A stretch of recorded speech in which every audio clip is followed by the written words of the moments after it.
నమస్తే, నేను మధు. చెవిరెడ్డి భాస్కర్ రెడ్డి ఇప్పుడే బెయిల్ మీద బయటకు రాబోతున్నారు. కానీ బయటకు వచ్చిన మరుక్షణమే మళ్ళీ జైల్లోకి వెళ్ళబోతున్నారా? మరి ఈసారి ఏ కేసు మీద జైలుకి వెళ్ళబోతున్నారు? మరి ఈ రోజైతే మనం తెలుసుకుందాం. ప్రస్తుతం మనతో పాటు ఉన్నారు సీనియర్ జర్నలిస్ట్ సిఎస్ రావు గారు. వారిని అడిగి మరిన్ని విషయాలను తెలుసుకుందాం. నమస్కారం సార్.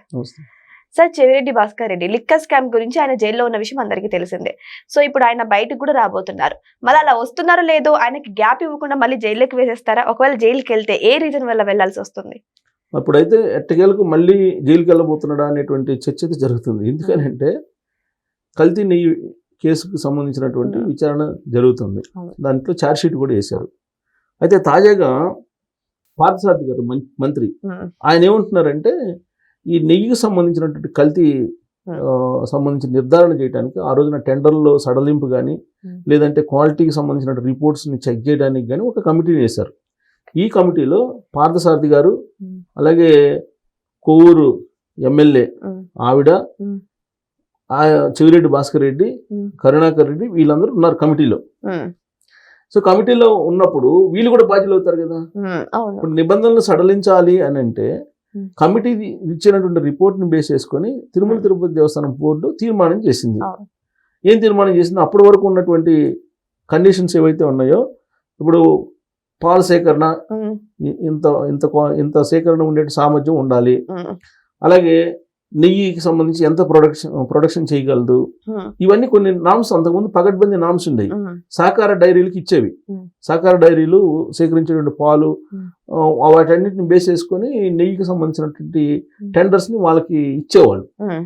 ఒక 3 సంవత్సరాలు ఎక్స్పీరియన్స్ ఉండాలని ఇలా ఉంది. టర్న్ ఓవర్, ఇవన్నీ కొన్ని కండిషన్స్ ఉన్నాయి. ఈ కండిషన్స్ సడలింగ్ చేసి 3 సంవత్సరాలు ఎక్స్పీరియన్స్ ఉన్నదాన్ని 1 సంవత్సరానికి తీసుకొచ్చి ఒక తర్వాత టర్న్ ఓవర్ని కూడా సగానికి సగం తగ్గించేసి ఈ సడలింపులన్నీ చేశారు. ఎందుకు చేశారు? అక్కడ బోలే బాబా డైరీకి ఇవ్వాలి, అందుకని సడలింపులు చేశారు. ఈ సడలింపులు ఎందుకు చేశారు? తిరుమల తిరుపతి దేవస్థానం కమిటీ ఆ రోజున ఎందుకు చేసింది అని అంటే ఒక సబ్ కమిటీని ఏర్పాటు చేశారు. ఈ సబ్ కమిటీ ఏం చేసింది? సిఫారసు చేసింది. సబ్ కమిటీని సిఫారసు చేసిన దాన్ని బేస్ చేసుకుని మేము అప్రూవల్ చేసామని చెప్పి ఆ విచారణలో వాళ్ళు చెప్తున్నారు సిబిఐకి. సో కాబట్టి ఆ కమిటీలో ఎవరున్నారంటే ఇప్పుడు వీళ్ళు కొవ్వూరు ఎమ్మెల్యే, ఇప్పుడున్న Kovvur MLA TDP, Parthasarathy TDP present, అలాగే చెవిరెడ్డి భాస్కర్ రెడ్డి, కరుణాకర్ రెడ్డి, వీళ్ళు ఉన్నారు. అంటే వీళ్ళిద్దరు విచారణకు హాజరయ్యారు. ఎవరు? ఆవిడ కొవ్వూరు ఎమ్మెల్యే హాజరయ్యారు, పార్థసారథి కూడా హాజరయ్యారు. ఆయన చెప్పేది చెప్పారు. ఇప్పుడు వీళ్ళని కూడా విచారిస్తారు. కరుణాకర్ రెడ్డి కూడా విచారించినట్టున్నారు. చెవిరెడ్డి భాస్కర్ రెడ్డిని ఇంకా విచారించాలి. ఇవాళ బెయిల్ మీద బయటకు వస్తున్నారు. ఇవాళ ఈయన, వెంకటేష్ నాయుడు, సజ్జల శ్రీధర్ రెడ్డి వీళ్ళు బెయిల్ మీద బయటకు వస్తున్నారు. 226 రోజులు ఉన్నారు జైల్లో. గత జూన్లో జైలుకి వెళ్ళారు. లిక్కర్ సంబంధించినటువంటి కేసులో, లిక్కర్ స్కామ్ కేసులో లోపలికి వెళ్ళారు. ఎట్టకేలకు బెయిల్ మీద ఇప్పుడు బయటకు వస్తున్నారు. అనారోగ్య కారణాలు ఉన్నాయని చెప్పి రకరకాల పిటిషన్ వేసినట్టున్నారు. ఆయన మంత్రి సత్యనారాయణ రాజు గారికి సంబంధించినటువంటి దాంట్లో నాకు ట్రీట్మెంట్ ఇప్పించండి, నాకు వెనక స్పాండిలైటిస్ ప్రాబ్లం ఉంది, ఇలాంటివన్నీ ఏదో చెవిరెడ్డి భాస్కర్ రెడ్డి గారు పెట్టారు. సార్ దాని మీద జడ్జి పరిశీలించిన తర్వాత బెయిల్ అయితే ఇచ్చారు. 226 రోజుల పాటు సుమారుగా ఆయన జైల్లో ఉన్నారు. ఇప్పుడు బయటకు వచ్చారు. బయటకు వచ్చిన తర్వాత ఇప్పుడు కల్తీ నెయ్యి కేసుని ఫేస్ చేయాల్సి వస్తుందా అనేటువంటి చర్చ జరుగుతుంది. ఇప్పుడు ఒకవేళ ఆ కేసులో కనుక ఈయన్ని కనుక మళ్ళీ పిలిచి మాట్లాడితే, ఈయన కనుక కీ రోల్ పోషించి ఉంటే మళ్ళీ అరెస్ట్ చేయడానికి అవకాశం లేకపోలేదు. ఒకటి. రెండేంటంటే పరకామణి కేసు. ఈ పరకామణి కేసులో కూడా విచారణ జరుగుతుంది, కోర్టులో ఆల్రెడీ ఉంది. ఈ కేసులో కూడా ఆ రోజున ఆ పరకామణికి సంబంధించి దొంగతనం చేసినటువంటి అతను ఆస్తుల్ని బినామీగా ఎవరో రాయించుకున్నారు అనేది ఒకటి వినిపిస్తుంది. దాని వెనక కూడా ఈయన పేరు వినపడుతుంది. ఇప్పుడు ఆ కేసుకు సంబంధించిన విచారణ కూడా ఈయన ఫేస్ చేయాల్సి వస్తుందేమో అనేది ఒక చర్చ జరుగుతుంది. సో కాబట్టి ఇన్ని కేసులు చుట్టుముడుతున్నాయి. ఇప్పుడు ఆయన ఏమంటాడు? అసలు లిక్కర్ స్కామ్లో నేను అసలు లిక్కరే తాగను, లిక్కర్ స్కామ్కి సంబంధించి నాకేం సంబంధం అని చెప్పేసి జడ్జి చెప్తుంటారు. అసలు ఈయన జైల్లో ఉన్నప్పుడు కానీ, జైలు నుంచి కోర్టుకు హాజరయ్యేటప్పుడు కానీ మిగతా వాళ్ళకంటే కూడా ఈయన కొంత ఎక్కువ మందితోటి కలవడం ఇవన్నీ చేస్తుంటారు అనేది కూడా ఒక రిపోర్ట్ ఉంది జడ్జి దగ్గర.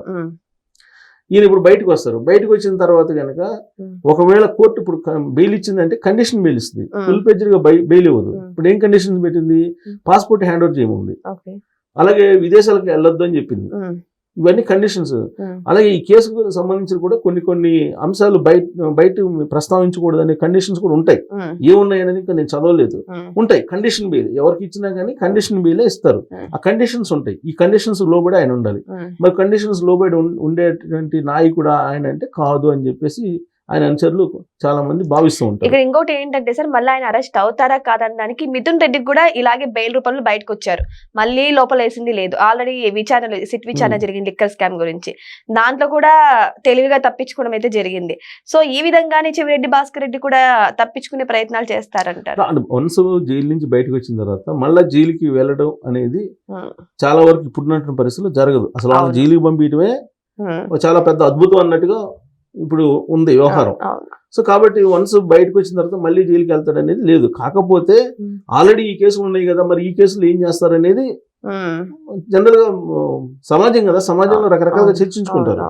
మరి ఆల్రెడీ నీ కేసులో ఇప్పుడు పార్థసారథి గారు చెప్పారు కదా, నిన్నే చెప్పింది ఆయన ప్రెస్ మీట్ లో. ఇది కమిటీలో ఆయన చెవిరెడ్డి భాస్కర్ రెడ్డి గారు కూడా ఉన్నారని ఆయన చెప్పాడు పార్థసారథి గారు. నేను ప్రెస్ మీట్ లో కేబినెట్ సమావేశం అయిపోయిన తర్వాత కేబినెట్ బ్రీఫింగ్ ఇస్తూ ఆయన చెప్పారు.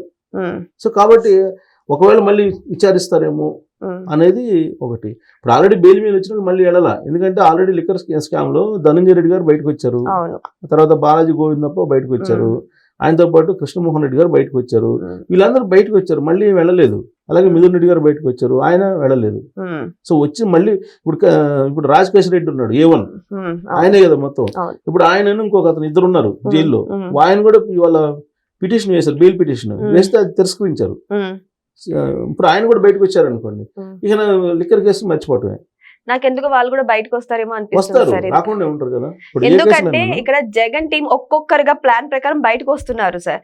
సో ఎలక్షన్స్ టైం కంటే ఆయన పాదయాత్ర టైం కి అందరినీ కూడా బయటకు తీసుకొచ్చేదని ప్లాన్ చేసే అవకాశాలు ఉన్నాయేమో అని. ఇప్పుడు జనరల్ ఈ కక్షపూరితమైనటువంటి కేసులు అనేది చెప్తున్నారు కదా, జగన్మోహన్ రెడ్డి గారు చెప్తున్నారు కదా. ఇప్పుడు పరకాని కేసు అదే చిన్న కేసు, అది దానికి ఏముంది, అది పెద్ద కేసు లాగా చేస్తున్నారని చెప్పేసి అన్నారు కదా. అలాగే లిక్కర్ స్కామ్ అనేది అసలు లేనిటువంటి స్కామ్ ని వీళ్ళు కావాలని సృష్టించారు కేసుని అని చెప్పి ఆయన అన్నారు. అసలు స్కామ్ అప్పుడు 2014 నుంచి 19 మధ్యలో జరిగిందని చెప్పి జగన్మోహన్ రెడ్డి గారు చెప్తున్నారు కదా. సో కాబట్టి ఇప్పుడు ఆయన రేపు ఎలక్షన్ లో కూడా ఇదే చెప్తారు. ఇప్పుడు అరెస్ట్ చేశారు, కక్షగా పూర్తిగా అరెస్ట్ చేశారు, ఏం చేశారు, జైల్లో పెట్టారు, బయటకు వచ్చారు. మరి దీనివల్ల ఒరిగింది ఏంటి, పబ్లిక్ కానీ లేదంటే రాష్ట్రానికి కానీ ఒరిగింది, రికవరీ చేయగలిగారా, ఇవన్నీ అడుగుతారు, చెప్తారు, ప్రచారం చేస్తారు. ఇప్పటికే ఈ కేసులన్నీ కూడా కావాలని పెడుతున్నట్టు కేసులు అని చెప్తున్నారు కదా.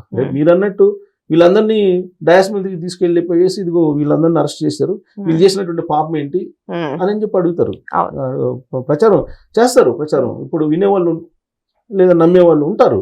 ఇప్పుడు ఎవరు చెప్పినా ఎవరు మాట్లాడినా నమ్మే వాళ్ళు ఉంటారు, నమ్మనటువంటి వాళ్ళు ఉంటారు. ఇప్పుడు జగన్మోహన్ రెడ్డి గారు మాట తప్పని మడమి తప్పని విశ్వసనీయత కూడిన రాజకీయాలు చేస్తాడు అనేది ఆయన చెప్తే ఇప్పుడు కూడా నమ్మేటువంటి వాళ్ళు ఉన్నారు కదా.